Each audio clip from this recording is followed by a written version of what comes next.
Good evening and welcome to the Town Board of the Town of Ossining work session for Tuesday, March 2nd, 2021. Please rise and join me for the Pledge of Allegiance. I pledge allegiance to the flag of the United States of America and to the republic for which it stands, one nation, under God, indivisible, with liberty and justice for all.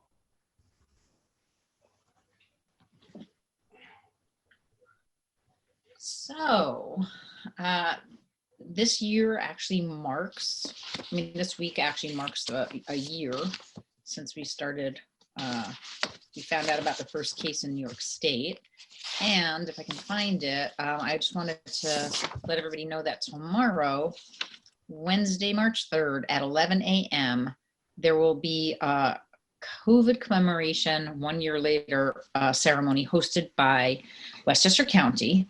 And it's an interfaith prayer service starting at 11, at noon, a countywide moment of silence, at 7 p.m., a countywide applause for our healthcare workers. So we're going to try to push that out, and everybody, of course, is invited to join. And I believe that it is going to be on facebook.com/WestchesterGov. So just wanted to make you all aware of that. We got some excellent news this weekend about the Johnson & Johnson vaccine, which was approved for emergency use and will be the third vaccine available in the US. UPS started shipping the vaccines across the country last night, and New York State will announce its allocation later this week. The Johnson & Johnson vaccine is different than the past two because it does not need to be refrigerated at extreme temperatures and only requires one shot. We're expecting this to mean that the vaccine will be available at more sites, and hopefully this will make it a bit easier for everyone trying to reserve an appointment. Locally here in Westchester, vaccination sites are opening and expanding quickly. For most locations, appointments should still be made via the New York State site. Currently, Westchester County Center is a state-run site open to any eligible individuals. Westchester Community College is being used for school staff, emergency service workers, grocery store workers, and starting this week for people 65 years of age and older. I think all of those have already been filled. We learned about it yesterday, and I think today, I don't even know, by noon, I think all those appointments had already been filled. Local pharmacies are only vaccinating those over 65. Sun River Health Facility, Mount Vernon Neighborhood Health Center, and Westchester Medical Center are vaccinating their patients with underlying conditions. Additionally, on March 4th, the Montrose and Castle Point VA campuses will have walk-in vaccinations available to veterans who are enrolled and eligible to receive care at the VA. The county now has a phone number, 914-813-6300, which is available for any seniors who need help setting up appointments for vaccines. Eligibility for the vaccine was also expanded this week. The list now includes hotel workers, food bank workers, food pantry workers, and people with certain underlying conditions. New York State has published the fully updated list of qualifications for eligibility on their phased distribution of the vaccine webpage. Let me remind you that if you're not eligible to get the vaccine, you should not reserve an appointment, even one that is months in advance, because you're taking the reservation away from someone else. Again, you can make an appointment and check your eligibility on the New York State website. And also, our COVID Angels program is starting to come together. We realize this is a lot to navigate, and we're trying to keep up with the ever-changing landscape. But if you do have any questions or need assistance, you can call my office at 762-6001.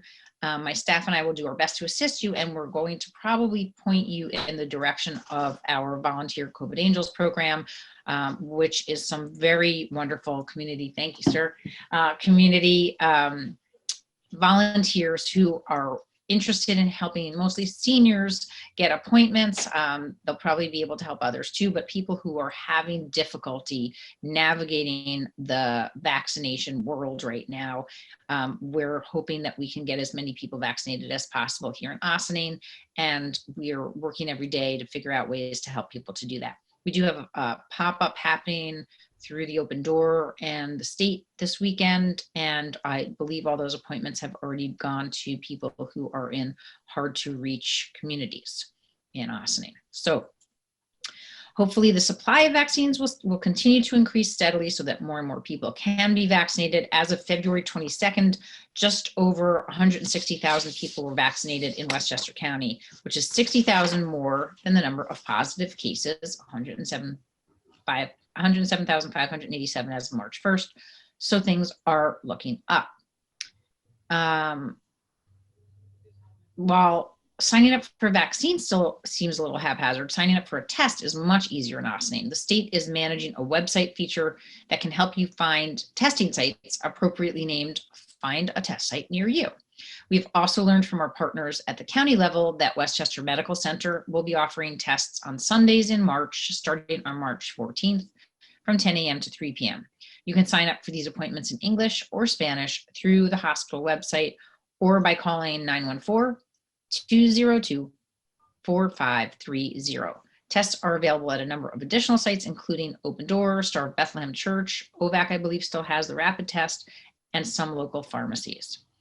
In more local news, and I better say it fast because you got 20 minutes left, 22, the Ossining PTA is hosting a Takeout Tuesday fundraiser today. Mention the OHS class of 2021 when you place an order before 8 p.m. at Capri Pizza, Los Abuelos, Brothers Fish and Chips, Cream and Jamaican, or Karma Lounge. This fundraiser is for one night only, so if you haven't eaten dinner yet, be sure to hurry up and place an order.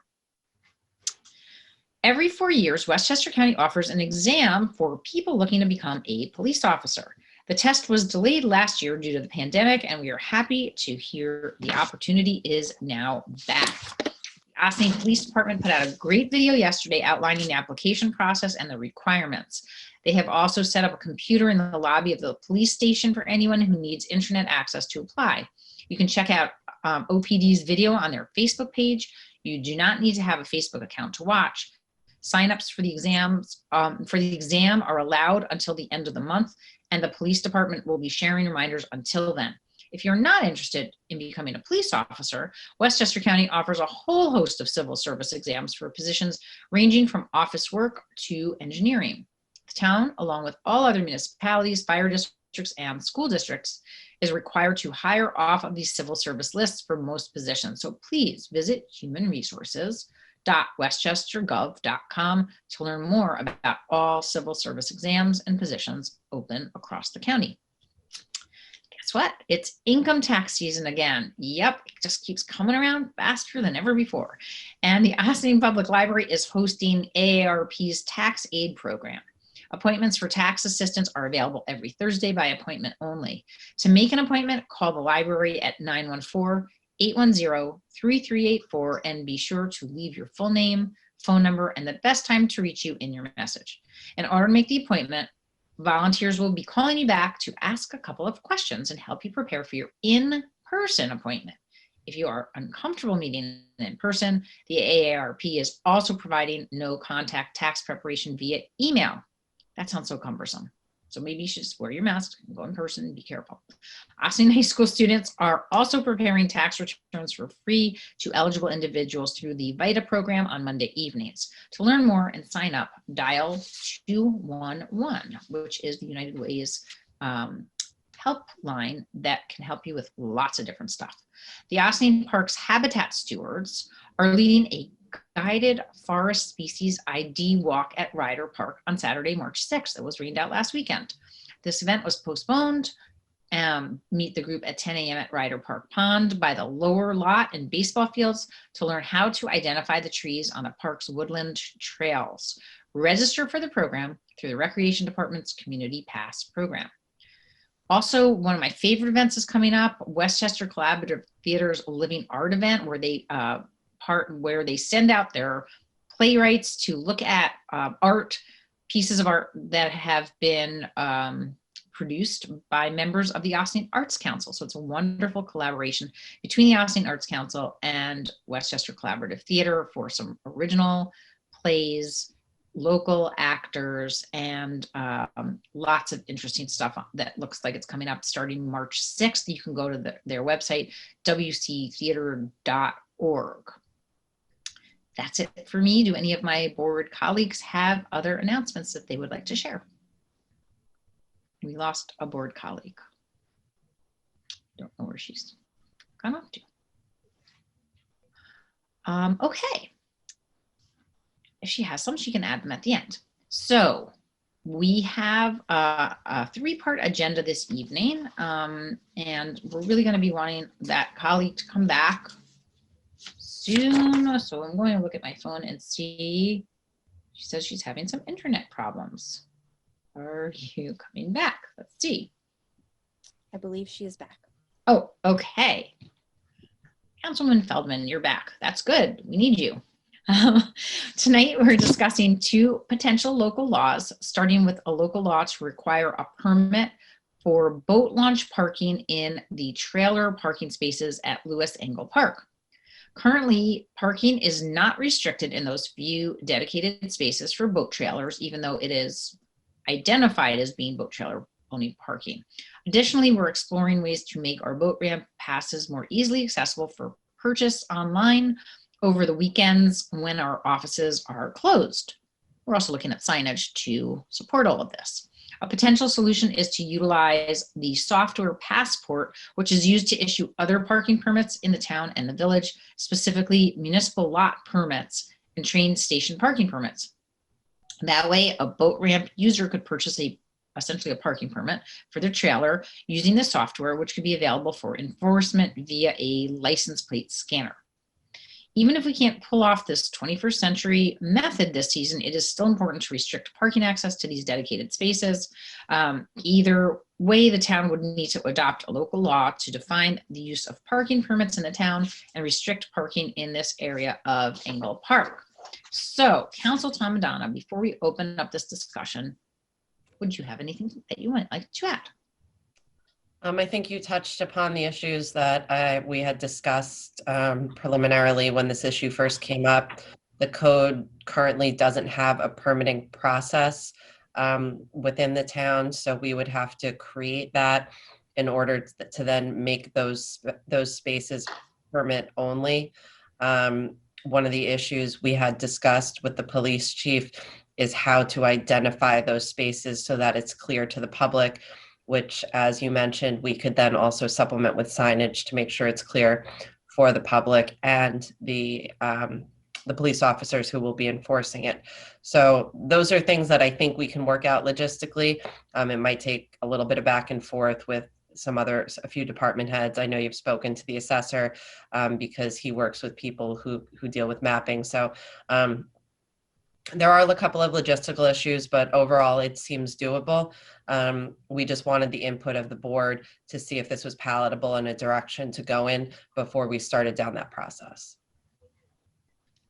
So, right. So we shared some thoughts over the weekend with the board so that we could have a starting point to talk about. And I think Councilwoman Feldman had some questions that she wanted to raise, which I think could hopefully help guide us as we develop a draft local law. So I'm going to turn it over to you, Councilwoman Feldman, to maybe talk a little bit about some of your thoughts on the matter, and then we can try to discuss them now a little bit, and then maybe use those as guidance. And also, I'm happy to have Bill Garrison on this evening. He's also been part of our conversations about how we can make the permitting process easier. We also talked about, one of the things that for years the Boat and Canoe Club would help issue these permits, most of the time, I think the daily permits, and they were also issued at the recreation center. But we were, by moving them to for us to be utilizing Passport, we think we would move the permit issuance to the clerk's office, but also to be able to do them online. I believe that's correct. And correct me if I'm wrong, Victoria Caffarelli. Is that what we're thinking? The clerk's office would be the one who's doing the permits, correct?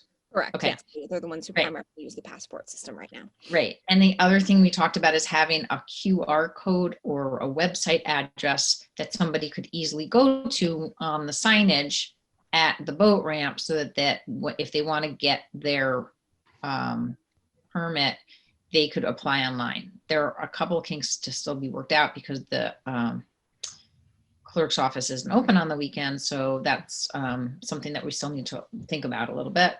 How you could get a permit quickly turned around if you're looking for a day permit. But, we did have some questions about, if we wanted to put in place overnight parking restrictions, or what would the hours be? How long would a permit last from when to when? And I know that Councilwoman Feldman, you have some thoughts on the matter. So why don't we go through maybe your questions, and then I don't know if you have them, but I do have them if you don't, so I can. Yeah, I just looked them up. Yeah, they're here. Okay, so maybe we can go through them and let's just have a back and forth, a little bit of a discussion, and then we can utilize some of that to help us with the draft local law. Okay. Well, first, if it's online, can you buy an online permit at any time? So that's right. So that's one of the kinks I was just That's one of the kinks, suggesting. right? Okay. Well, some of the questions are with the license plate readers. Can they read the trailer? If they're going to be reading the trailer license plates, generally the trailers are backed in. So are they using the car license plate for this particular permit? For the seasonal permit, you probably want to use the trailer the boat's on. You may not be pulling it with the same truck every time. So you might want to use the trailer, but is there a portable handheld license plate reader that the police officers can use, or is it all only on the cars? No, they have portable. I'm pretty sure that the reader actually comes out and is portable. Right. Okay. I'm 99% sure that It's portable. Yeah. Okay, good. Well, that's helpful. All So right, wait. Let's just stop right there, because I wanted to clarify. I think what you just said is it's better for it to be the trailer than the car or the truck. Is that right? What you said? It would be better for it to be the trailer? Well, I don't know, because some people have two boats, but is it by boat or is it by person that we're registering them? And that's something we have to talk about. Well, that's a good question. And it's a question that, again, I'm just going to bounce back to you what you think is the better way to do it. Is it better to do it by boat, or is it better to do it by person? I mean, it's good to do by person, but a person might have more than one car. Well, that's Okay, something- Rick. You can register multiple cars. Why can't you register multiple boats?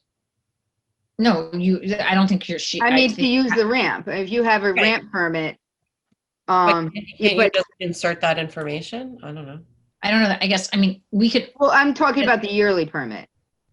You know, like if you have a yearly train station parking permit, it's to your one car.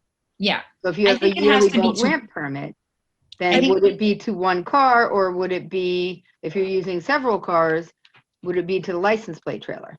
I The believe trailer license plate. we'll have to speak to the clerk. I believe they can permit multiple license plate numbers under one individual, because I think with the train station parking, you can have multiple cars on your permit if you have multiple cars in your household. And also, I think it's also up to our discretion a little bit too. If we want to limit it to some degree, I think the system can sort of handle whatever the board feels is appropriate. If we do want to limit it to a number of license plate numbers to some sort of reasonable amount. So At the what's train fair? station, Like what's fair? Yeah, go ahead.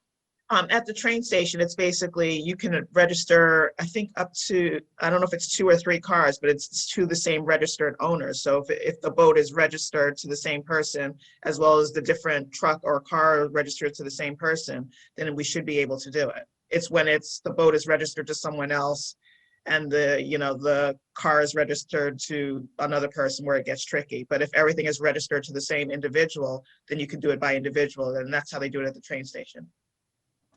Okay, and then the other people have to, I don't know, buy a day pass or something. Wait. So going back, I just want to keep asking you again, Councilwoman Feldman, like, what is your recommendation? Is your recommendation that we should give it to one family, one person that would just they'd get an annual pass, and then if they have 5 boats, so be it, and they have it attached to 1 or 2 license plates of their cars, or what do you think makes the most sense?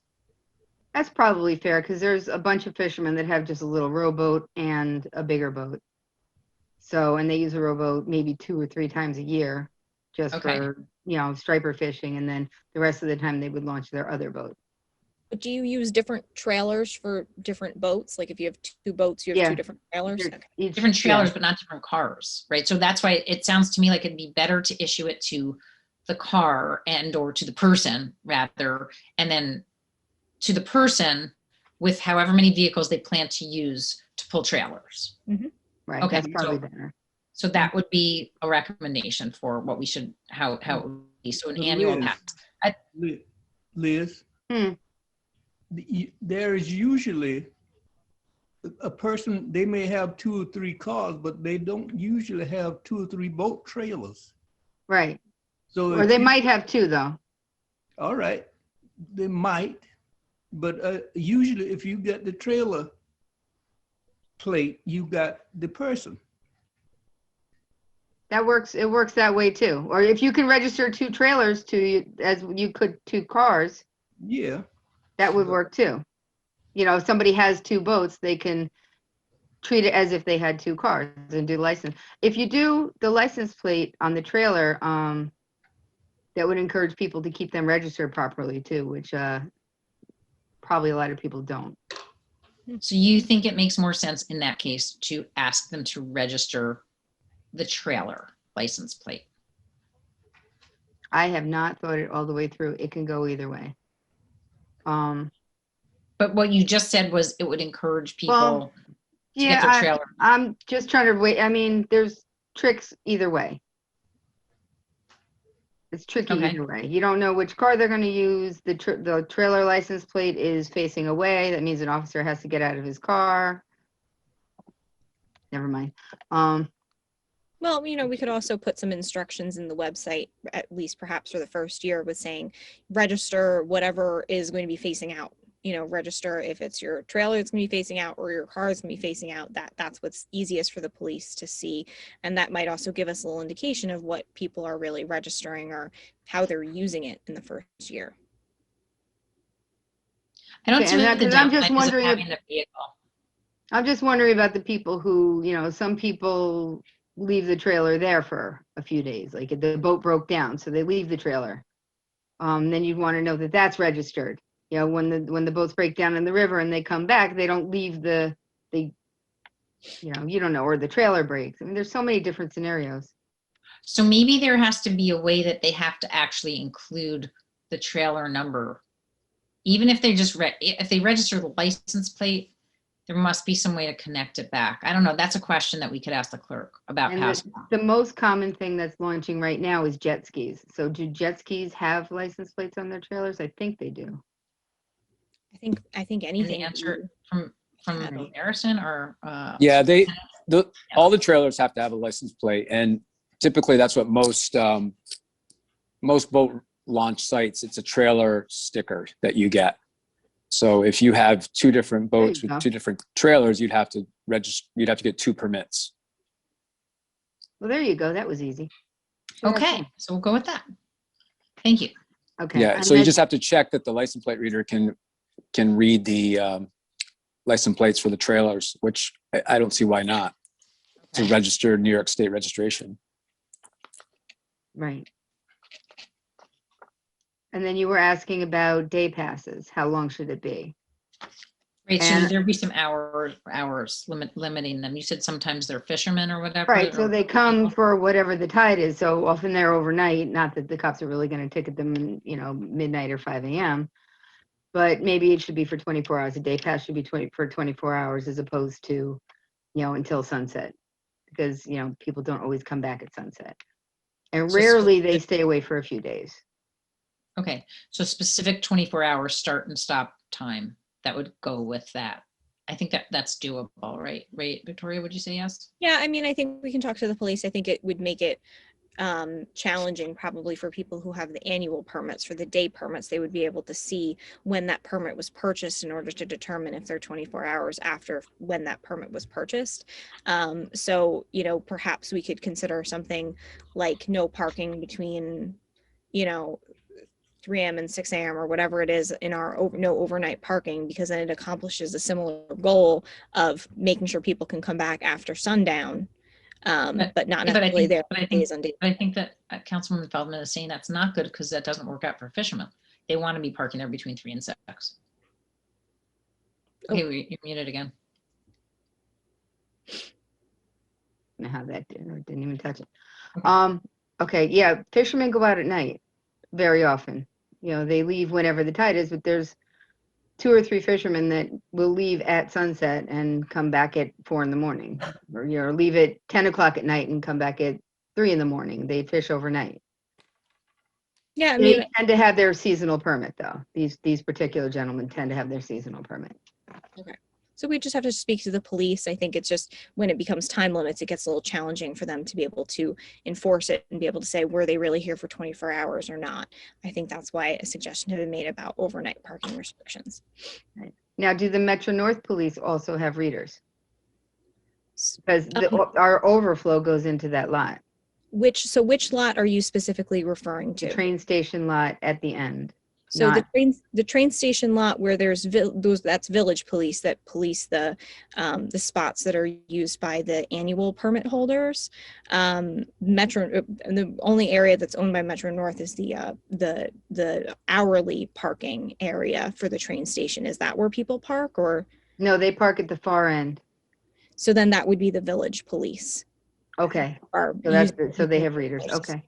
Can I ask a question that's kind of related to that? I mean, if we're asking people to get either an annual pass or a day pass where you could park for 24 hours, and they're paying presumably a decent amount of money for this, for the availability of 3 spots, right? So how many people are we talking about here? And are we going to end up with a situation where people are buying these permits and then there are never spots available? This has And been they're- going on for many years. So in Yeah, other words, they're we aware can- that it's first come, first serve, and that the overflow goes down at the end of the train station parking lot. It's usually only on the weekends that we have that issue. And the MTA is usually not using it at that point. So When we have our big festivals, it's a problem. will those people be ticketed if they're not licensed in those locations also? Well, that's what I'm asking, is if the Yes. readers can be used, you know, if it's our cops, you know, since we share a police force, and it's a village parking lot, then they can see that they purchased or not. Correct. Okay, so there's so we're really going to have to account for anywhere that there could potentially be parking of these trailers by the water. We should definitely talk to the chief a little bit more about that and Yeah. see if we can figure that out. I think our first priority should be just those 3 spots. But then if I'm them, I'm just not going to get a permit and I'm just going to go park over in the overflow. It's much easier probably not to do that. They don't like that. But there's 3 spots. I'm just maybe You I'm could just fit not- 4 jet skis. What's that? You could fit 4 jet skis. I mean, that's just, it's the people who use the ramp know that's how it goes, and the newer people that come, they look, if there's no room here, we're sorry, you can go park down there. But if you want to back down this ramp, this is the fee. I'm not The going to get intent into is it, all- that thing, but like this, again, this has been going on for many years. Just because we haven't had it as a local law doesn't mean we haven't been doing this, and it's been basically working. Part of the issue is that there hasn't been a way to appropriately enforce it, which is why we're wanting to codify our past practices. Which is what, ticketing people who are parked there? So is ticketing people who don't have boats or permits, right? Don't have permits to launch, or more importantly, ticketing cars that are parking in our boat launch spots. That's really what we're trying to get at here. Yeah. Right now, we have a sign that says you can't park there, but we don't have any law to enforce it. So we're told that our police can't enforce it. So our big issue here is we want to have something to codify that, the permits are required as they have always been. Except for last year was a little bit of an aberration because we just didn't have the capacity to sell the permits last year. But again, we're just trying to codify the practice. And In fact, Yeah, the fact that it's, I'm, no, you know, again, Council Tom Donna, I'm not saying that your issues aren't valid. And we should talk to the chief about those extra spots. I'm just saying that this has been going on for some time. So it's not like, I understand what your point is that we're trying to identify these spots, but it's mostly because these spots are being abused, misused and abused because cars are parking in them, blocking trailers that have legitimate passes to launch their boats from parking there. And that's what we want to be parking there, is the trailers. So there's already a permit process for this.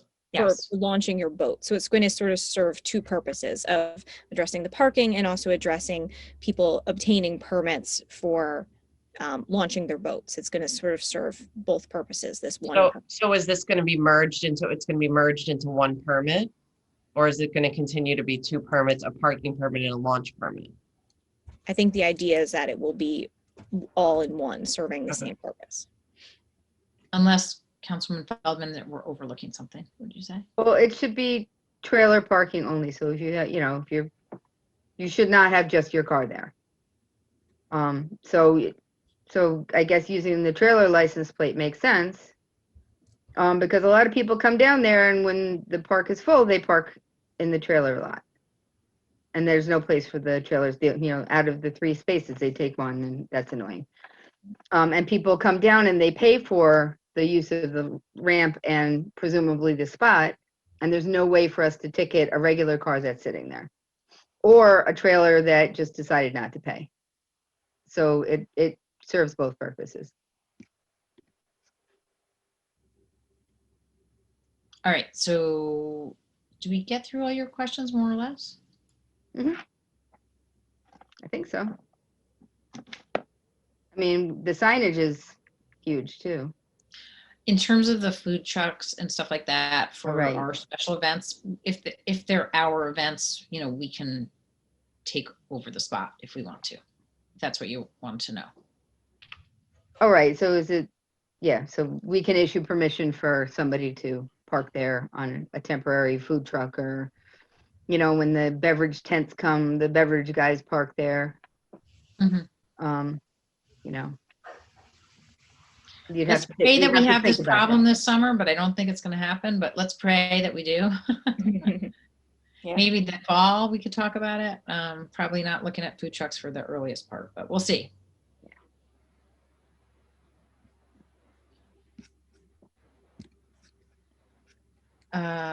Okay, so the food trucks, day pass, we talked about 24-hour period, time limit. We consider for the seasonal pass so people don't leave it there indefinitely. I guess that was back to your question, Victoria, Braid, of, you know, is there some way that we can limit people from just leaving their trailer or the car there? Right. And Right. taking up space. Right. So we'll have to speak to the chief about that. And then also this question of people, the overflow parking in the train station area. I mean, can we just say people can, even with a seasonal pass, your vehicle shouldn't be there for more than 24 hours in a row or more than 8 hours in a row? I mean, they don't mark tires anymore, but the license plate readers can probably identify a start time at, you know, the time that, you know, an officer was down there and scanning. Well, if you have a seasonal pass, and what if you've gone away overnight? I mean, people take boat trips overnight. I'm asking the question. I'm asking. I don't have an answer. I'm asking. What would you think is reasonable? 24 hours to be there. 48 hours to Or leave. perhaps we just don't address it. Yeah, I mean, Is- I don't that think we should define it. It's not usually abused. But, you know, I'd give them like 3 days, you know, so they can go away for a weekend. So perhaps it's just not something we include in the law at this point. It's usually, you know, it's usually maybe one boat a month that does that. So it's not usually a big issue. Okay, I guess if it becomes an issue, then we'll address it at that point. We can always think about modifying if we have to. Unless, Bill, did you have any thoughts on that matter? You know, I don't know how much it is, but you know what, you could look into those parking pay stations. You know, when you go to some places and you get and you pick the time that you want, you pay the amount, and you put the receipt in your window. I don't know how much they are, but that's would be the easiest thing because it's all right there. That would handle your day passes. Our biggest challenge with that is the area goes underwater, and having something electrical there is a challenge. Well, we have electricity there anyways. I mean, you have the charging station there. That's a little further up. Yeah, yeah. but I mean, that you could put it over there. Oh, yeah. I mean, usually they have a seasonal pass. The goal is to have everybody buy a seasonal pass, put the sticker, Right. you know, it used to be put the sticker on the trailer so we could see it. But the goal is to have everybody want to buy a seasonal pass and not just a daily pass. Right. This So will make buying a daily pass much easier, that they could do it online or scan a QR code. And it'd be much easier for people, and we could change the fee schedule. The fee schedule is built on the fact that it's hard to make change, and we were doing it on, you know, $20 bills. yep. So we could make a more appropriate fee schedule, or at least have a discussion about that. But the goal was always to just have people get their full pass so that they didn't get missed on the daily part. If the police are enforcing it, that would be easier, but are the police really gonna want to do that? That's a conversation with the chief. So just let's back to my question. So I understand a daily person who puts their money in, or, you know, says, okay, I want a 3-day, you know, I want 3 daily passes because I'm going to have my boat here over, you know, for 3 nights. But my other question is, if there's just, you know, and that makes sense that one of the 3 spots is taken up for 3 nights. What about, you know, and I think Councilwoman Feldman, you said you don't think anybody's really abusing it at this point, but if somebody just like regularly goes away or leaves their trailer there, and I don't know, they go on an excursion, a longer excursion, is that not really fair for others, you know, because there's so few spaces? It's so infrequent. I don't know the answer. Yeah, I know. I get your point. It's so infrequent. It's not, you're just making a bigger issue out of something that's just not currently an issue. Okay. And if you were going to buy 3-day passes, it's cheaper to buy the full year pass. I see. Okay. That's how we had it set up, to encourage people to buy the whole pass so that you don't have to keep seeing, you know, giving them paper and trying to catch them launching, because we were, you know, we have to try to catch them launching when we're doing it physically. This way I think you'll get a lot more compliance. Okay. All right. So do we have enough information now to move forward on this? I can try to draft something up. I think there's probably still going to be gaps. I think we still need to talk to the chief again. Okay. All right, I'm not sure how we're going to incorporate the overflow. I think we shouldn't worry about the overflow at all. I think the permit is for launching your boat. It's a ramp permit. It's for launching your boat. Where you park, if you happen to get one of the 3 available spots, you need to have paid to use these 3 spots. Anything else, we're sorry, good luck. It's not the town's issue. It's not on town property. We can't legislate it. So the permit is for launching. The permit is for launching.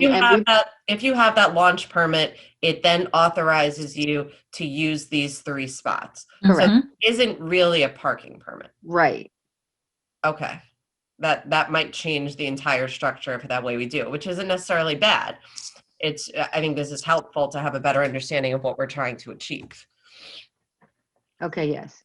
Right. So unless you have a launch permit, you're not allowed to park in those spaces from whenever the docks aren't there, basically, right? Mm-hmm. And if the docks are there, you can't park there anyway. So that's not an issue. So we don't even have to put in a time, because if the docks are there, you can't park there because you can't. And if the docks aren't there, then they're in the water and you can launch a boat. So you're paying for the boat launch. That's a much better way of saying it. You're paying for the boat launch permit. And if you have a boat launch permit, then and only then are you allowed to park in one of those 3 precious spaces. Right. Okay. Okie dokie. I think we're good then. Yeah. So moving right along, we're going to go on to a discussion of a potential local law regulating special events. And we are happy to have our superintendent of Parks and Recreation with us from the village, Bill Garrison, who also does work for us. The Village of Boston recently adopted a local law regulating special events. Applications for special events in the village and similar requests in the town all go through our shared recreation department. In an effort to streamline the process for staff in this shared department, the town would like to adopt something similar to the village local law. There are a few areas where the town law would likely need to deviate from the villages, but it's a good start. So, Bill, is there anything you would like to add by way of background? Sure. So the reason this came about was because we had different organizations going to different people within the village, and I see it in the town as well when special events were being proposed, and it was always unclear. Did this person need insurance? Do they not need insurance? How much insurance do they need? Oh, you need a waiver for this organization. You don't need it. Do you charge a non-for-profit? So all these questions were always very difficult for the seat that I sat in because it was just, there was no policy. So that was one of the reasons why we wanted to develop a policy and a local law that would clearly have everything spelled out so that no matter who you were or what you were doing for an event, that it was the same for everyone. So that was the kind of the background for this.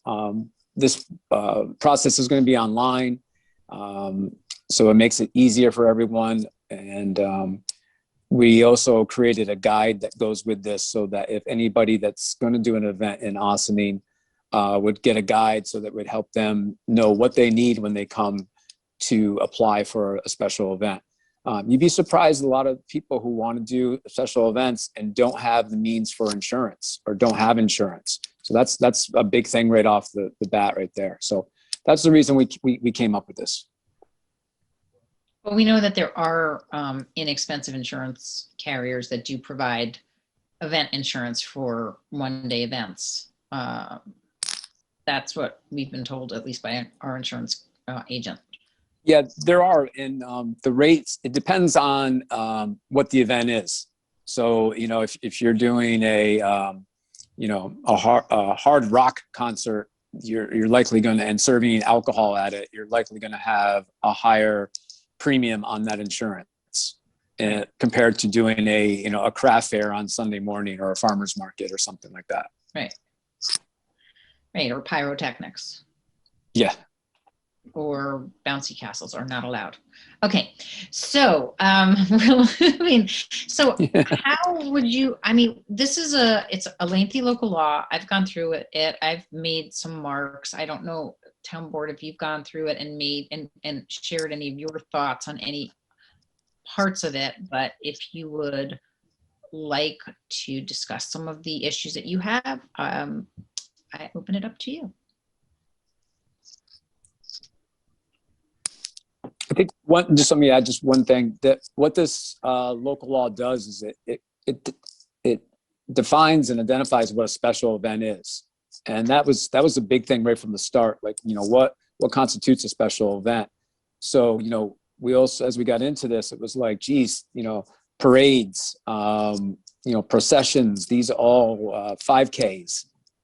Those are, movable events. So it really encompasses a lot more than you think. It's not just, the events down at the concerts or anything. It could be anything in any of the parks somebody wants to do that is not just renting a pavilion, or they may be renting a pavilion but want to do something that would meet the criteria for a special event. So I was wondering, it seems like such a lengthy form. Is it going to stop like Girl Scout events? Is it going to stop some of our community events from our smaller groups? Is it going to dissuade people from wanting to have the events because it's such a comprehensive, long process to do this with a huge lead time, and a lot of people aren't that organized to have it 75 days in advance. And I'm just thinking about, you know, a Girl Scout troop or a soccer club that wants to have their end of the year trophy dinner or something, and that qualifies as an event. And, you know, they have to jump through all these same hoops, and, you know, it seems onerous. So what do you think about that? Well, before Bill answers, I would just go on the record as saying the Girl Scouts and the soccer clubs are very organized. So they Okay. often do plan months and months in advance. Not everything's at the last minute. So I know that we did ask that question, and Bill, you can answer, but I know that what you had said is that we want to have that if we're not going to, it's not like there won't be exceptions to the rules, because there will be, but if we can't get everything together, we realize that the event is in fact something that should have been planned at least 75 days in advance, and there's so many different pieces of it, there's no way that it could possibly be approved, then that's a reason that we could not approve something, is because they didn't give us enough time. Right. So like, I think something, a simple event, which is just like a gathering of a few people or something like that, you know, probably doesn't need to come to us 75 days in advance, could still get a permit. But if it's something that's very detailed and has lots of different parts to it that need to be evaluated and assessed by the different entities that would evaluate and assess, then it seems like that, you know, that 75 days isn't completely unreasonable. But okay, I'm going to toss it back to Bill to comment. All right, well, I'm going to add to what about when people come together as a memorial after somebody passes away, a young person, whatever, or when people come together after some sort of tragic event, a rally? I mean, these are things that pop up pretty quickly, and how does that fit into the picture? The rally is different completely. It's got a different set of criteria. Yeah, there's the for expressive activities. So there's not a permit that would just go to the village manager, or in this case, the town supervisor. So they don't have to follow those things. I mean, it comes down to those events that you're talking about is where's the liability and where's the coverage. So if it is a group that is meeting in a park after some sort of, for a memorial, whatever, who's going to assume the responsibility for that? How many people is it going to be? Is there going to be food served? Is there going to be tents put up? So those are all the things that in the application process is that I would be going through with the sponsor and the organizer to handle those things. You know, assuring that, you know, they don't have a bouncy house or other inflatables, or if they are bringing in vendors for food, that they meet the requirements by Westchester County and have the food permits. So those are all reasons why you would want to have these hoops in place to assure that everybody's on the same playing field, but also everybody's adhering to the same rules.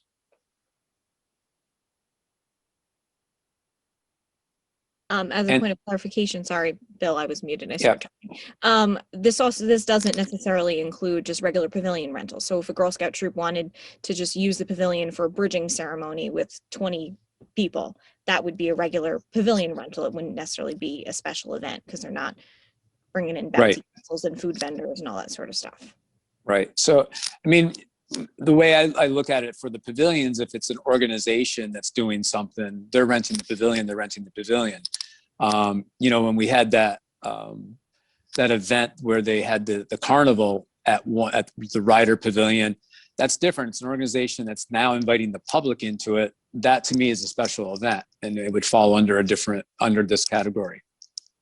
Okay, so fire department picnic would be more of a pavilion rental, and somebody throwing a fundraiser with a carnival for whatever reason would be more of a event. Right. Okay. The fire department we looked at is that's part of arm of the government. So there would not, you know, the village pays the village fire department's insurance. So we have the insurance already. Okay.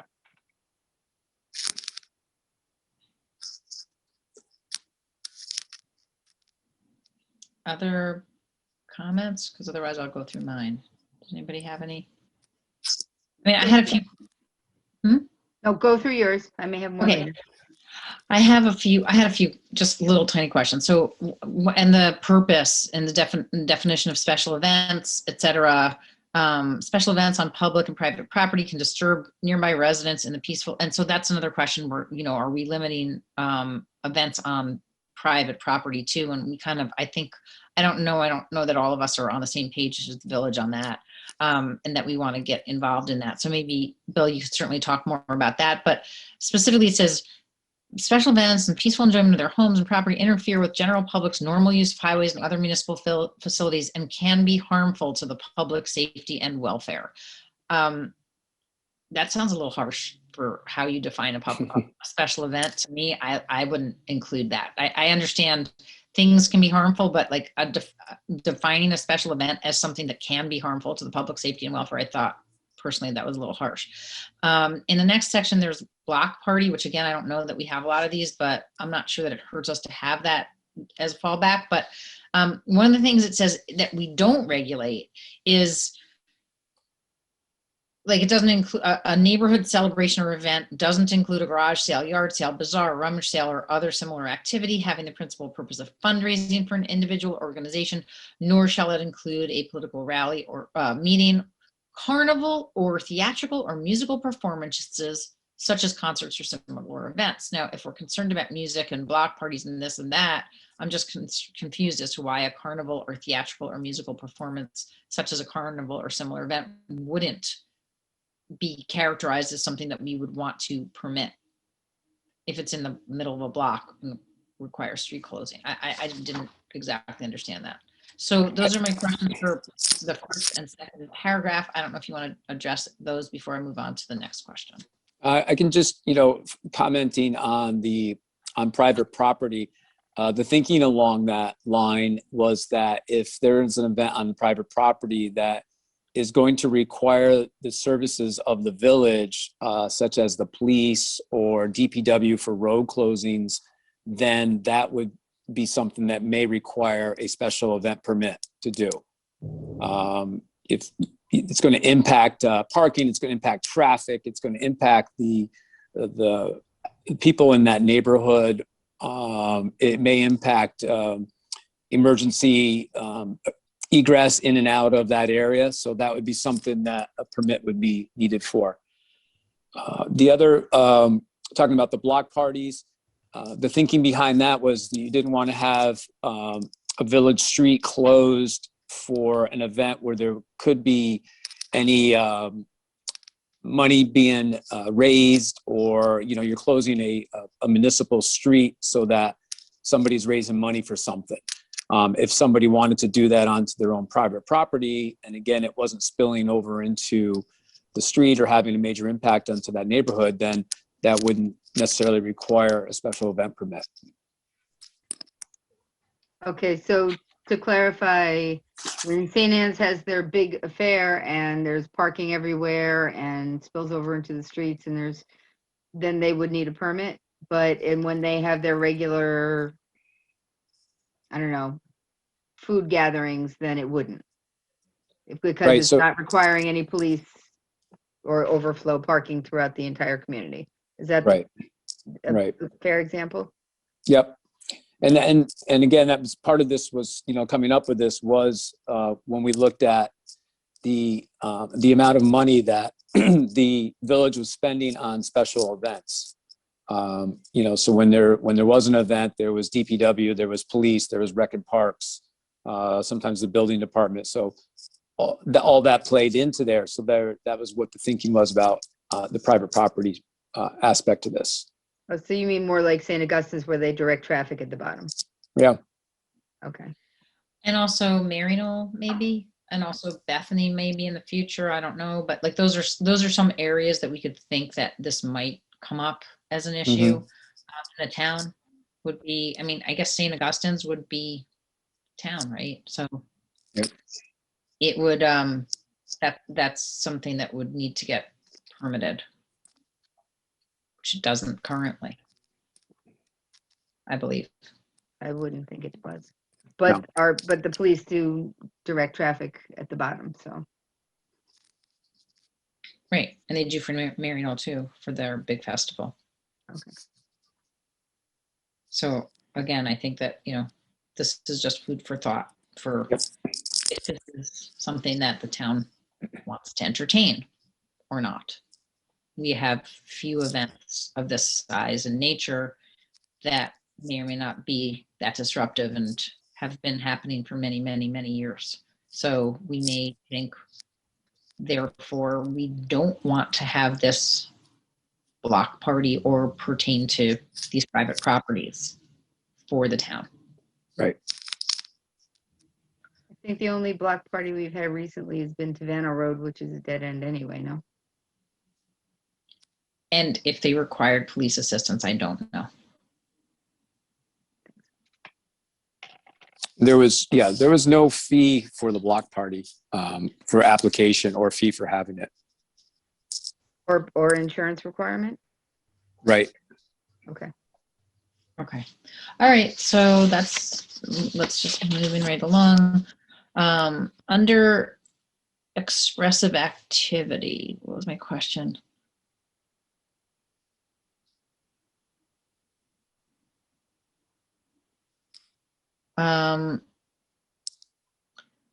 There are 3 event levels. Event level 1, anticipated attendance of participants, staff, volunteers, and others not to exceed 299, as well as staff determination of scope of requested village support services. B, event level 2, anticipated attendance of participants, staff, volunteers, and others between 300 and 499, as well as staff determination of scope of requested village support services. And event 3, anticipated attendance of participants, staff, volunteers, and others exceeds 500, as well as staff determination. Do we need to say as well as staff determination of scope of requested village support services? I didn't exactly understand how that's different in each one of those event levels. I believe it was if it was if it didn't have a lot of people, but it was requiring additional services above what an event at 300 people would normally incur, that it could get bumped up to a higher level. I see. Okay, I understand. Got it. Okay. that Bill, makes sense. when you talk about those numbers, is it at one time or over the course of the entire event? That's a good question. Yeah, that's a good question. That never came up. So I believe it was at one time. Yeah, I mean, that's important because like we have festivals where people Yeah. claim they have 4,000 participants or whatever, but it's over the course of, 8 hours. Yeah. So at any one time, it may be, 400 to 500 or 300 or something like that. So Yeah. That's good. I'm gonna have to go back and get clarification on that because that's something that never came up.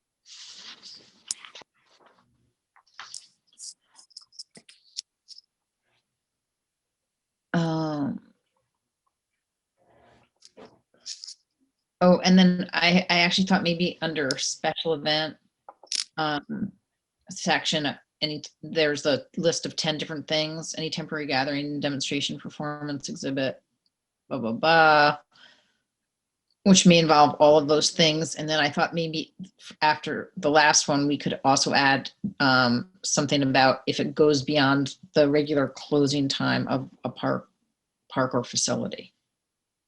So sometimes, okay. right, that could constitute a sort of a special event or something like that. Yep.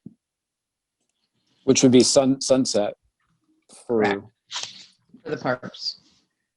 Can you currently extend that by the permitting process as it exists now? For the pavilion, can you rent the pavilion past dark? I think you can, right? we have. Yeah, it goes till either 8 or 9 p.m. So Okay.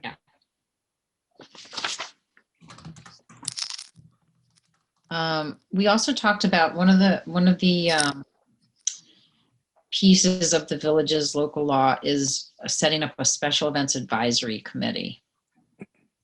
And we are suggesting that instead of doing that, we would have a process which would include similar types of people as would be identified as being on the village's advisory committee, but instead of having a committee, it would be similar to the way that we do cabaret licenses, where if a permit requires review by the building inspector, by the fire department, by police department, each one of those departments would have a box to check that there were no issues. Just like, you know, for a cabaret license, they would review if the restaurant had any issues in the past year before we issue a cabaret license for them for the next year. There would be a review process like that. And if for some reason the superintendent of parks denies the application, at that point the person or organization could appeal to the town board. Right, and just for clarification for everyone else, so when the application comes in, I would determine which level that event is based upon the criteria. And any level 1 event, I could go ahead and issue the permit. And so the thinking behind that is it's not a large event. It doesn't have a lot of entailing other services. It's kind of like an easy event. Anything that I say, well, gee, I don't think this is a good idea, that would get bumped up, as well as the level 2 and level 3 events, because they're going to be larger events. They're going to have more of an impact on the community and take up more of the services. Right, so instead of just going to the committee, it would then go through a process of review. Everything okay? Home issues. So it would just then go through this process of review versus a committee, Bill, right? Yes, that's what would happen. Would that be okay for us to do? It would be similar for the town then, but instead of a committee, it would be through the review process. Okay. So then would it come before the town board like the cabaret license, and the town board would yay or nay it? Is that what the process would be? I think basically only if, well, that's a good question. Would it come before the town board anyway? I think it would go to all the check marks, and if all the different committees check marked it and then it got approved, then it could be approved. It doesn't have to come to the town board. If it gets denied, it comes to the town board. That's my thinking. Okay, Christy, go ahead. I think the way we had thought about it previously, or at least how I had, obviously this is all very preliminary, was if, you know, the application comes in, we get the input from all of the various applicable department heads. If they all get the green light from everyone and no one thinks it's a problem or that it's an issue or it'd be a bad idea, then okay, you know, then it's administrative. It's if you get those okays, then you go on your merry way. I guess in this case, we're saying regardless of the tier that it would be. But if someone says, if the building inspector says, you know what, this is a problem, the police chief says this is a problem, someone says, you know, they have a lot of violations, or I could see this getting really out of hand and it's going to impede parking, then it gets administratively bumped up to the town board. Okay, so either way, it could either get administratively bumped up or it could be bumped up as an appeal if it gets denied, and then. Or you frame it as if anyone of those individuals and department heads recommends denial, then the recreation superintendent has no discretion but to deny it, in which case they can then appeal to the town board. Maybe one way to do it. Okay. Sure, make us the bad guy. Great. We already are. That's right. Yeah, right. Well, that's, I mean, Bill. again, the village, that's the village's process right now, is basically that if the special events advisory committee denies it, then it would get you could appeal it to the village board. So we're kind of just trying to get rid of this committee process of 2 levels of committees, basically, board being a type of committee. You know, that it gets reviewed by the same entities, essentially, separately, who could take a look and see if there's any reason to deny, and if there's not, then Bill would have the discretion, therefore, to approve it. And if for any reason it has to be denied, it would, or gets complicated, it gets bumped up to the board, which is kind of similar to what we really have right now, which is that big events or events that might have, a question mark by them for whatever reason. They're complicated, they're different, there could be a whole host of things. Like if you think of that thing that we sort of had in the, what was with the big clock that Sing Sing Prison Museum did? Now I can't remember what it was called. The waiting room. The waiting room, like that's, a little different. We needed overnight surveillance. They had a security guard, like they're all different pieces of that were, it was just different, right? So that's like a special event that would sort of get bumped up. I mean, that has a different set of circumstances that probably wouldn't just be easily approved and would need a different set of eyes.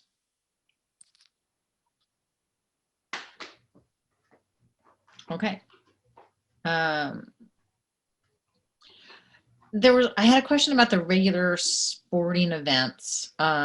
Special event permits are not required for regular sporting events held at facilities which are approved for such purposes. To me, that sounded like you're saying if the facilities are approved for those purposes, like playing soccer or something like that. But it seemed to me like it should say regular sporting events which have received prior approval to be held at facilities that are approved for such purposes. No, I wasn't sure what that meant.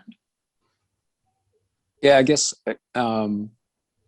Well, maybe something comparable would be like high school, like if there's a football game and that spills into police and blah, blah, blah, as an approved use. So why you don't need the school district doesn't need a special permit to hold a football game. yeah, I think it was more in our parks, Right. that you wouldn't have a special event at the baseball field if you were doing some event at the baseball field. So like Little League doing their opening day. I see.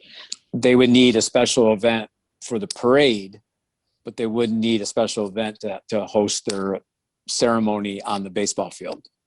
Okay. And the thinking with that too is that there were already fees established for those rentals of those facilities. Right. And we did, and the reason we set the fees for the different event levels is because we don't have fees for if somebody wants to do an event in a park. And neither does the town. If somebody wants to do an event at Ryder Park or whatever. Yeah, the beach or whatever, you don't have a fee associated with that. Right. So I mean, you get to use the park if you're renting the pavilion, though. I mean, it depends, not all of it, but yeah, parts of it. well, that causes problems. That's true too. As we know. And maybe that needs to be spelled out a little bit more clearly then, and that's something that we should look at. Yeah. So you think there should be a park use permit for a bigger event or for more than? Some of that is identified in our fee schedule. We have different areas of the park that require a permit, like the stage, for example. Right. And I think even the beach, we've gotten a permit for. I don't think we have a fee associated with the beach. Okay, maybe that's true. We don't. I don't think we do. I think it's just the fields. I think really the only unique thing is really the stage. Everything else is either pavilions or ball fields. Right. We have the barbecue areas that you can get a little permit Right. for. Right, Mhm. right. Okay, but if you rent a barbecue area, then can you then have a huge volleyball game at the volleyball net as well? That's a good question. Right. So that's maybe something that we should. Or do you take a have to look at. share that space with the rest of the world? Yeah, I mean, because that's definitely come up. I don't know, Bill, maybe you want to make a recommendation back to us about that. Okay. Yeah, I know it comes up a lot at Gerlach Park. Yeah, I think we should take a look, because I know groups have definitely said, well, we always rented this and we always then had our big softball game when we rented the pavilion. So I think we should, think about making that. Have that defined in a permit? Yeah. Or they just have to pay for both, I guess, right? Rent both. That's what they should do. Yeah. I think that is what they should do. Okay, and then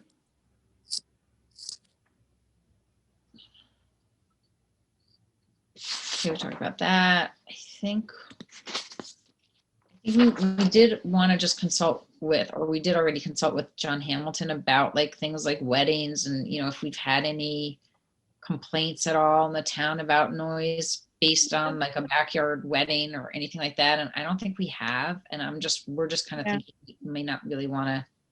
I just spoke to him briefly today, let him know that we were having this discussion tonight, and he said it had never really come up. I don't know if I think we also wanted to discuss the insurance section a little bit. Yeah.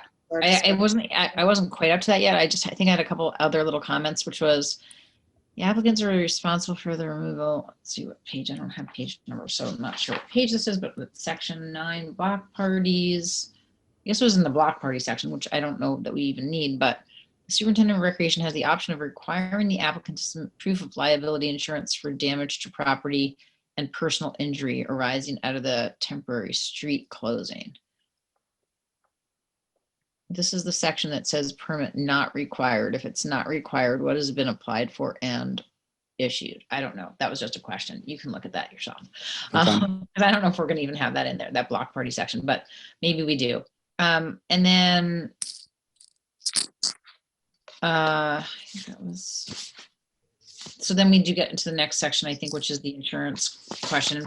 One of the things that, you know, it's sort of, I think that Christy and also Jim Duffy, our insurance agent, had suggested is that we don't include the insurance requirements in the local law because those change on a regular basis. Plus, they are more specific to each type of event. And therefore, if you have pyrotechnics, you're going to require a certain amount of insurance. If you have hard rock, like you said, that might, and alcohol, a certain amount of insurance. So it would depend. So what I think we wanted to do something different, like say all sponsors of special events must obtain general liability and automobile coverage as delineated in the attached schedule, and just put it off into a schedule. Is that right, Chrissy? I don't know. You can say how you wanted to say it. I don't know if putting it in a schedule actually achieves anything because you're still delineating what it is, presumably based upon some sort of criteria, right? You wanted to be able to look at it on a case-by-case basis and have Jim determine what amount of insurance is appropriate. Okay.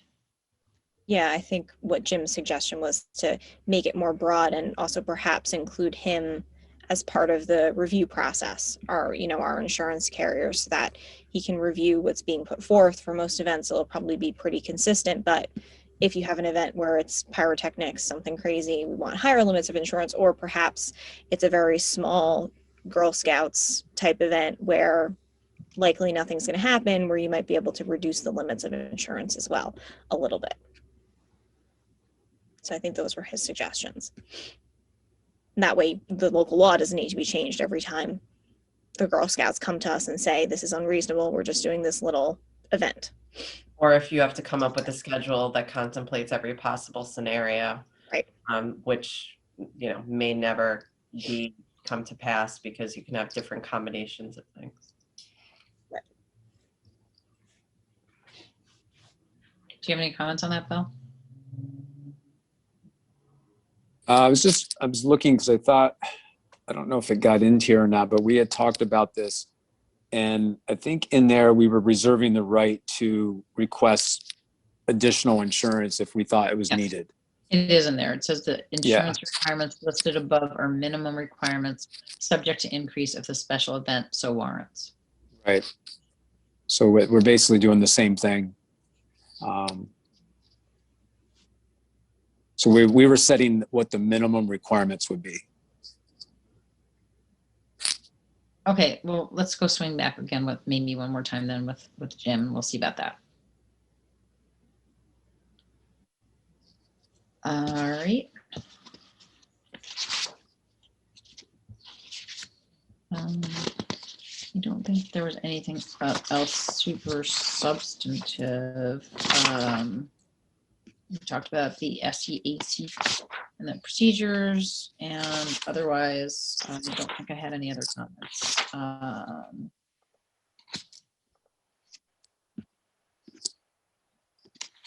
Okay. There was one question, which was application fee. Each applicant for a permit required by subsection A shall be a filing fee set from time to time by resolution of the Village Board of Trustees.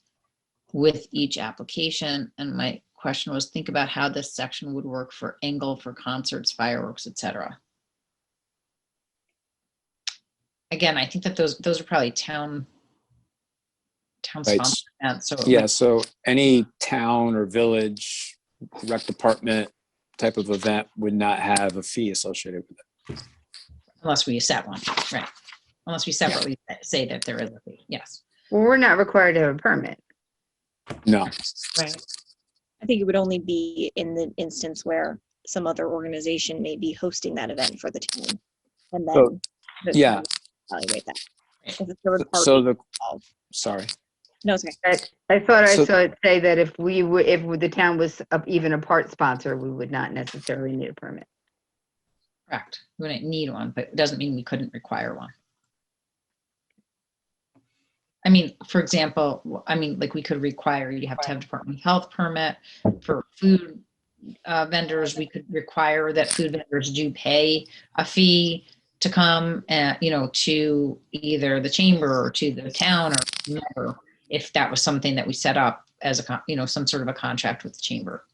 But that's more of an arrangement in how you're going to orchestrate the event that you are sponsoring, as Right. opposed to the food vendors coming and getting a special event permit. Correct. Yes. Do you want to talk about the whole sponsorship thing at all, Bill, and how that works with a sponsor actually, or somebody else running an event? Right. So the person that's going to be applying for the permit is the sponsor. And the sponsor is the one that has to get the insurance. They, as the sponsor, then can elect if they're going to get the insurance from their vendors or whomever. That's up to them. In the past, it's always been that we would go out and we try to get the insurance from all the different vendors.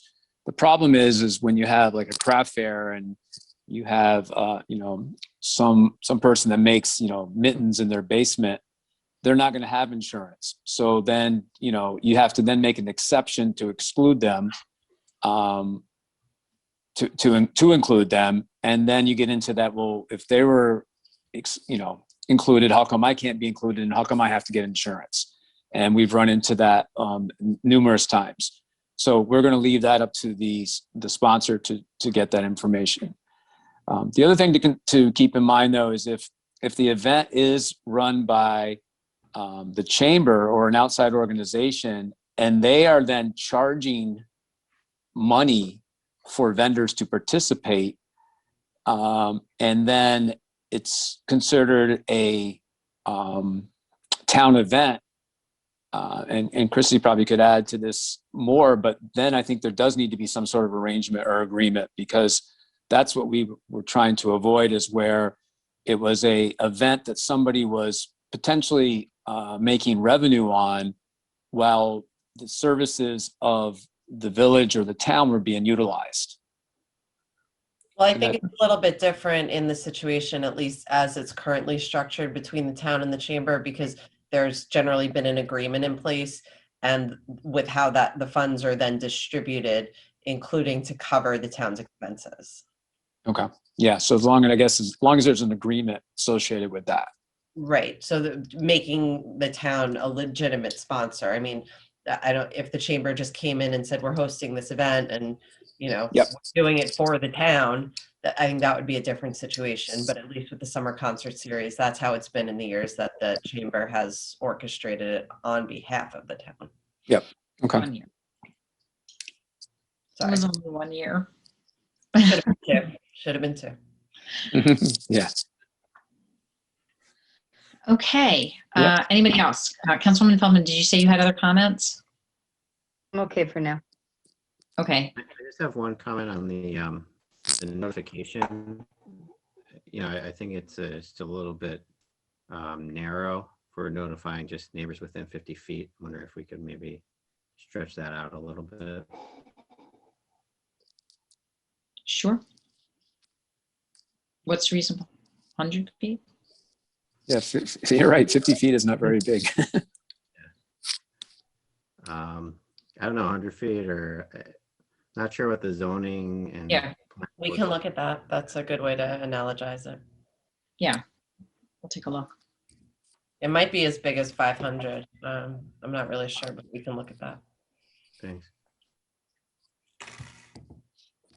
Anybody else? All right, fantastic. Well, thank- I was just writing this down, Greg's note. I had one in the denial amendment modification where it lists the basis for denial. That, I mean, this actually may change based upon what we were talking about in terms of how we're structuring it and what the review process is going to be. So I won't really get into it here, but a high probability of disorderly conduct. I think that kind of, Bill, I don't know if there was like a specific scenario that was being addressed there, but I'm concerned about the implications of denying something on those grounds. Yeah. I don't recall that there was, any specific example or what we thought about that. I know that when Stuart put together this law, that he did look at a lot of other municipalities' special event laws. Okay. So, we can reach out to him and he can help us out with that. Like I said, it may end up not being applicable based upon because this is the review of the committee that I think we're going to veer away from a little bit. So it may not be completely relevant, but I can certainly pick Stuart's brain if need be. Okay. So like events that serve alcohol would have a lot higher likelihood of being rowdy, kind of a thing. I would, or if they're using fireworks, like if there's an objective basis for it, but just a high probability of disorderly conduct likely to endanger public safety or to result in significant property damage may result from the special event. I just don't know if we want to be drawing that conclusion about specific events. Yeah, those Girl Scouts can get rowdy though. Denied.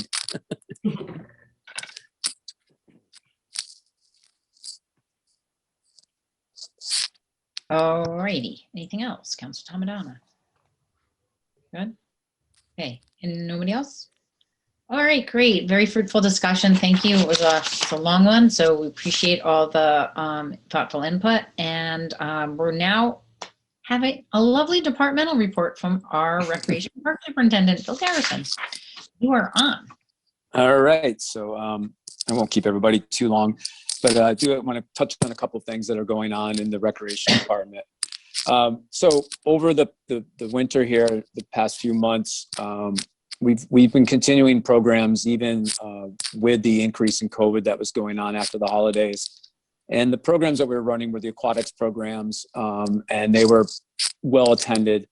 That included our swim team and the lap swimming and the senior aerobics, water aerobics that occurs Monday through Friday was still getting a good attendance. The art classes at Cedar Lane were doing well. We also had the gym open for shoot-around basketball that, once it got cold and really wintry, people started coming inside and using that. And of course, our friends, the pickleball crowd is there every day as well, utilizing the courts. But we, even with that, with the pickleball, we did see a decrease in participation during that time. Now things are looking a little bit better and a little bit more, people are a little bit more optimistic. Our numbers are increasing in those program areas. And we're looking to start offering more programs in April for our spring season. It's not going to be what typically we would be offering because we're still going to be cautious of what we're doing, and we have to be careful that the activities that we are running, we can keep in within the COVID protocols. But next week, programs will, registration will open, and we will have a number of activities that for adults and youth to engage in. And we got some new ones that we're looking at. One is an esports, which if you don't know what esports is, it's probably because you're over a certain age, because it is like a fast growing, and I didn't know either, I was educated on this. It's a really fast growing thing where it is doing gaming online, but it is with a team. And colleges and universities now have intercollegiate esport teams. University of New Haven in Connecticut has an esports major. There are kids that are esport professionals that are making over $100,000 a year. It is taking off. It's a recreational activity that also gets in. It's like any other sport, it's recreational and you can become a professional at it. So Sign me up. Yeah. $100,000 a year. Playing games. So we're looking to do that. People are interested in programming. Once the weather gets better, we're going to be doing some more stuff outside, which is what we're primarily going to try to have as much as we can. So with that, we are also thinking ahead of our summer camp, because this is typically, next week is typically when we open up registration for summer camp. We're still in the air a little bit about it. As you know, we did not run the normal summer camp as we do usually. Last year, we ran some like summer rec programs. That went actually well, but it was, our typical summer camp served 500 kids, and we were not anywhere near that last year. Right now, we're being told that the same guidance is going to be in effect this summer as it was for last summer. And that has some staffing challenges for us that does affect our budget. And we're also concerned that we may have less people joining than normal, which would also hurt our revenue projections. So the governor came out and had said the camps can run this summer again, and that he was going to be coming out with some more guidance on that. We've yet to hear what that is. We do have a call this Friday with the Westchester County Health Department. We're hoping that they've got some insight on what we can do and how we should be planning for the summer. Either way, our plan is to offer either the typical summer camp or a more enhanced version of what we did last summer, providing more recreational type of programs for the Austinian youth. And we hope to have that decision by the end of next week, so that we can open up registration, start working on staffing these programs, because it comes quickly and we need that time to get this up and going. So that's what's going on with summer camp. And what we did also was we sent out a survey to the parents of the 2019 summer camp kids. And it was just a very short survey, and just basically said, if we run a regular typical summer camp, 5 days a week for 6 weeks, would you send your kid? 85% of them said yes, they would. Comments were, yes, please have summer camp. Please do not have masks. As long as, proper safety precautions are taken, and we want our kids to go to camp. 11% were undecided, and there was only 3% that said no. So I think parents, which is not a big surprise, because there's a big push for, parents want their kids back in school. So it's very similar. They want their kids back and being active. Back and being out of that house is more like it. Yeah, right. I don't want your kid here again this summer. The last thing I want to just to bring everybody up to speed on is our current status with the Spartan swimming team. The Spartan swimming team has been around for about at least 8 or 10 years. It's a unique program. It's a recreational swim team. It's a very tight community type based program where it's more of a focus on just kind of swimming and recreational than it is competitive. But it has both aspects of that. They compete in the summer counties, which is popular with the swim clubs and different swim organizations within Westchester County. We host meets when it's not COVID, and we have them at our pool, and different clubs come over and we sponsor those meets. Unfortunately, the Spartans team has been without a head coach since early December. And we had assistant coaches running that program over December and January and through February. We needed to get a head coach in there. That's somebody that was a USA certified swim coach. And we tried to search for a part-time, to hire some part-time coaches. We weren't successful in doing that. So what we ended up doing was a partnership with the Patriot Swim Club, which is a local swim club. They utilize the Peak Skill pool, the Beacon pool, and a pool up in New Windsor. And we contracted with them to provide the coaching services for our Spartans program. This became a little bit of an uproar. Some parents were very upset about this change. People were thinking that we were getting rid of the Spartans Club and we were becoming the Patriots. We had a Zoom call last week, to answer questions and try to resolve some of the concerns that parents had. We still had some people that were not happy with our program decisions and in the way we were going. Basically, there is no change to the Spartans program. We still have the Spartans program. People are to swim to swim at the pool have to be registered as Spartans. What it does allow, there's no fee change. It's still during the same time frame. If they are going to go to a USA competition meet, they would then have to swim as a Patriot, as part of the Patriot team. And that's because of insurance regulations with USA Swimming. So whoever the coach is, whatever that team the coach is affiliated with, that's the team that swimmer has to be associated with. However, being that the Patriots go to all types of meets, the opportunity for our Spartans to go and compete, for those kids that really want to go and do this competition, is going to be increased dramatically, because there's going to be so many more opportunities to do so. Like I said, when we go to the counties and do our summer, those are not USA sanctioned meets, so we can go there as the Spartans, and these coaches will go coach us there, and there's no issues or problems with that. So what we did was we were faced with a big challenge without having a swim coach. How do we keep this program up and going? We went out, we got swim coaches. They are experienced swim coaches, USA certified, that we think are going to enhance the Spartans program, give kids more opportunities to compete, and keep that, that nice unity of having a, community-based type of rec swim program. This started yesterday. We are in day 2 so far. So we did tell parents that this was a 3-month trial, that we're going to reevaluate it after 3 months. And we'll see how it goes. So if you hear people talking about the Spartans team, and they say, well, there's no more Spartans or the Patriots, that is not true. If anybody wants to, learn more about what we're doing, just, please reach out to me. I'd be happy to talk to you about it. It was a very difficult situation. It was either, what are we going to find coaches, or do we have to close down this program? And I didn't want to close down that program, because it is such a unique and great program that we offer. So that is really what's going on at Recreation, other than the fact that the rec center is also being utilized as a testing center, as Dana indicated in her announcements.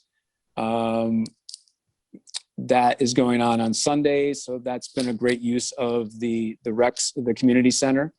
And we are just hoping, as things look better and better, that we can get more and more back to normal. So thank you. Fantastic. Thank you very much. Are there any questions for Bill at this time? Whatever happened with the disc golf proposal? So what we did was we bought portable baskets. Those are like the holes for the disc golf. So we have 9 of those. So our plan is to set up pop-up courses, which we spoke to the gentleman that was interested in getting a permanent proposal. And that club that he's associated with is going to help us with this. What we want to do is try to gauge if there's an interest in Ossining for people to do this. So we're going to have it at the summer camp or whatever end up program to get the kids involved in it.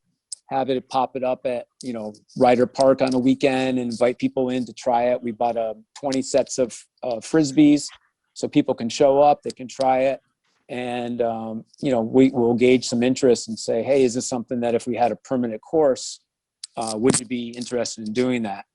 The one advantage of having a permanent course is that there is some revenue potential. One of the things that's huge right now is tournaments. And from my understanding is that when local courses, I think there's one at FDR, there's one in Beacon, when they have tournaments, they sell out within 10 minutes. You can't, if you're not getting in there. So you could contract out with the organizers to rent the course, and that would be some potential for some revenue. Saxon Woods in White Plains, the county just is opening up a new professionally designed course this year as well. So it's getting bigger. Some people say it's going to overtake pickleball. I said I don't think that's ever possible, but it's something I think we'll be good. We've got the baskets that we have are really good. They look just like the permanent baskets, and we can move them around to different parks, and we're going to announce that and have pop-ups. And if it gets good, we might do our own tournaments. So can we do that in the spring season, or we have to wait till summer? Nope, you can do it in the spring. I mean, these diehard guys, they go out in the winter and play. So we're going to wait till the spring. Yeah, I think it would be good to, have an outdoor distance activity, another outdoor distance activity available as soon as possible. Get the kids out of the house. Yeah, it's a great activity because it's almost like miniature golf. You can play with the whole family. It's something that's fun. Right. So I'm interested to hear when the first pop-up comes. I'd like to try it. Okay. All right. Any other questions? Yeah, where are we with the signs for the boat ramp? So I'm working on putting those together. I got to get, it's going to be expensive. So I want to get, I'll put them out to everyone that was on the call to review, and then we'll put them out to get some price quotes. But also, aren't we going to have it follow the law to a certain extent? I mean, we're working on this local law also, so. Yeah, so with the We parking. just have to make sure. Okay, we'll run it by Christy to make sure that we're covered. Yeah. There's already a trailer parking only sign. I mean, all the same stuff it says now, really. Which is You're what, following- So it would have to be no parking without a boat launch permit or something like that, right? Something Or, that yeah, where the permit language required for parking. mirrors what we're suggesting in the local law. Yeah. Okay, Well, well, I mean, that's one sign, but what about, the life jacket required is already a state law. 5 mile an hour, no wake zone is already a state law, in a channel and near a mooring field. So we Yep. don't really have to worry about there being a law approved for those signs, and of our fee schedule and structure, I guess we have to work out the details, but. Okay, just saying. So I'm sorry, Bill, you were saying that you're getting prices for those? Well, what I'll do is I'll put them together. Like how big do we want the 5 mile an hour sign? What color do you want it? What color do you want so I'll put that all together, and then we can review it. And then once we agree that that's what the sign is going to be, is then put it out to different sign shops to get some prices on it. Just because we know it takes some time, and it would be great to have something up in April. It would be good if we could get that moving sooner rather than later. Yep. Do we know when striper season starts? It's usually the end of April. End of April or end of March? It's usually when the water gets around 60 degrees. So it's usually towards the end of April.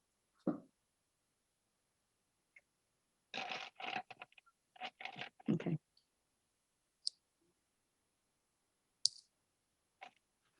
Why is that relevant? I don't remember. Can you just remind me? That's when the boaters are going to go out. Okay, but That's when it's going to get started to get used once I see. fishing season. When the stripers come up the river, that's when the guys want to go out. Okay.